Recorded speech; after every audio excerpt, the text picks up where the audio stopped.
Fala galera, tá começando mais um Thiago Cast e hoje segura essa porque o assunto é daqueles que todo mundo já ouviu falar, mas pouca gente entende de verdade. A gente vai responder por que Deus expulsou Lúcifer do céu. E para isso eu trouxe um cara que manja demais. É mestre em teologia, pesquisador e acima de tudo, gente boa demais. Ivan Moraes. Bem-vindo, Ivan. Ô, Thiago, que alegria, cara. Valeu pelo convite. Já tô vendo que hoje vai render, porque esse tema aí dá pano pra manga, viu? Ivan, bora começar do básico.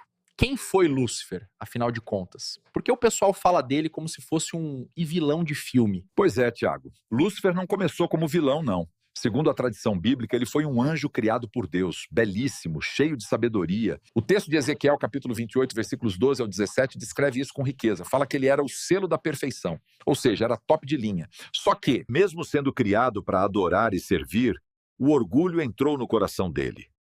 E aí começou a tragédia. Caramba. Então o cara era o anjo modelo. Mas onde na Bíblia a gente encontra essa história de queda? Boa. Tem alguns textos que os estudiosos ligam a isso. O mais famoso é Isaías, capítulo 14, versículos de 12 ao 14. Como caíste do céu, ó Lúcifer, filho da alva. Esse texto usa uma metáfora contra o rei da Babilônia, mas a tradição cristã viu ali também uma referência à queda de Satanás.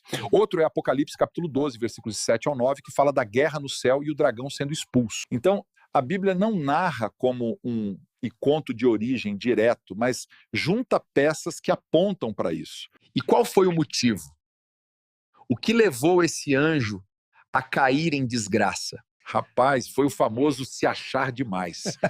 O texto de Isaías diz que ele queria subir acima das estrelas de Deus. Queria ser igual ao Altíssimo. Em outras palavras, não aceitou ser criatura, queria ser criador. O orgulho foi a faísca e a rebelião foi o incêndio. E tem aquele texto de Jesus, né?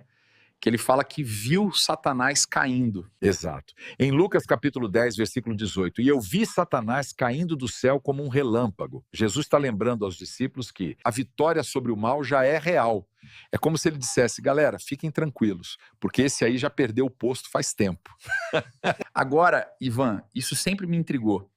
Se Deus já sabia que Lúcifer ia cair, por que deixou acontecer? Essa é profunda, Thiago. Olha, a maioria dos estudiosos entende que isso tem a ver com o livre-arbítrio.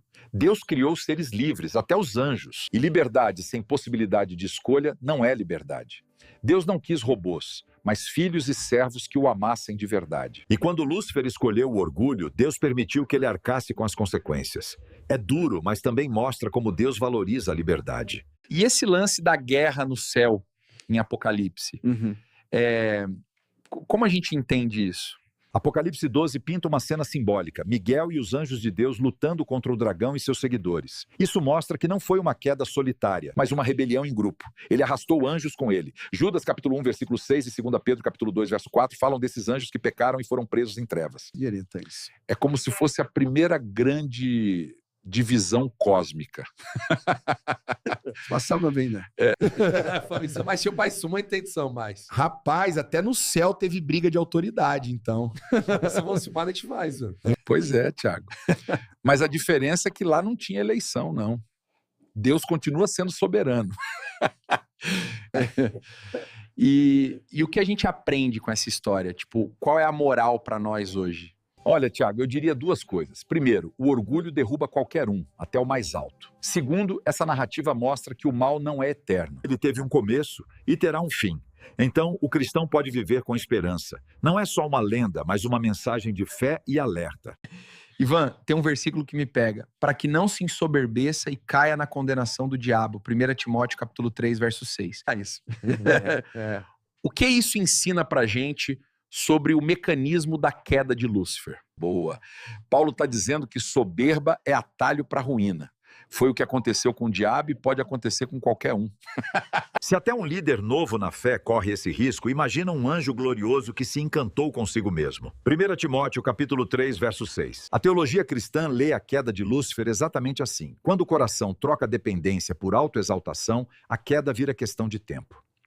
Diz aí, aquela imagem de que ele arrastou 1/3 das estrelas tem base bíblica mesmo? E Apocalipse fala que a cauda do dragão levou consigo a 1/3 das estrelas do céu. Muitos interpretam estrelas como anjos. Ou seja, influência. Uma liderança carismática pode ser indestrutiva. A lição: nem toda luz é luz de Deus, Adi. Paulo diz que Satanás se disfarça em anjo de luz, por isso o discernimento é vital. Curiosidade hard. Se ele foi expulso, por que em Jó 1 e 2 Satanás aparece diante de Deus? Excelente. A resposta tradicional distingue habitar no céu de acesso judicial. Ele não habita mais como parte da corte celestial, mas Deus, sendo soberano, pode permitir aparições judiciais para propósito de teste à acusação. Tu mede, em Jó e também em Zacarias. E o Novo Testamento mostra que esse papel acusador perde força com a obra de Cristo. No Éden, a serpente diz: vocês serão como Deus.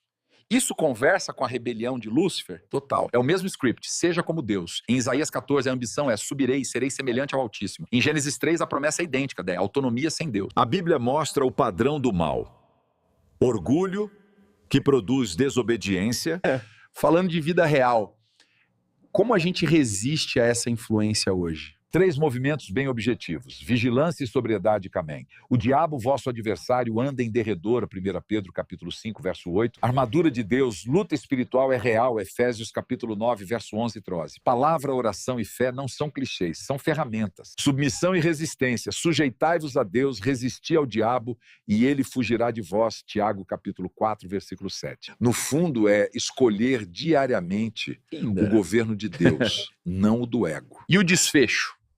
Qual é o destino final de Satanás? A Bíblia é cristalina, derrota total. Cristo já despojou os principados e potestades. Paulo promete que o Deus de paz esmagará em breve Satanás debaixo dos vossos pés. E Apocalipse fecha a conta. O diabo é lançado no lago de fogo. Ou seja, o mal tem data de validade. Isso muda como a gente vive, com coragem e esperança. E, Ivan, se você tivesse que resumir essa história em uma frase, como seria? Boa. Eu diria assim: um anjo se perdeu porque quis ser Deus, e nós podemos nos salvar quando reconhecemos que não somos Deus, mas dependemos dele.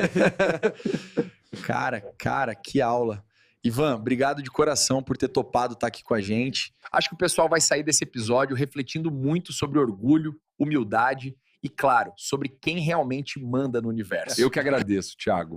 Foi muito bom, muito leve e profundo ao mesmo tempo.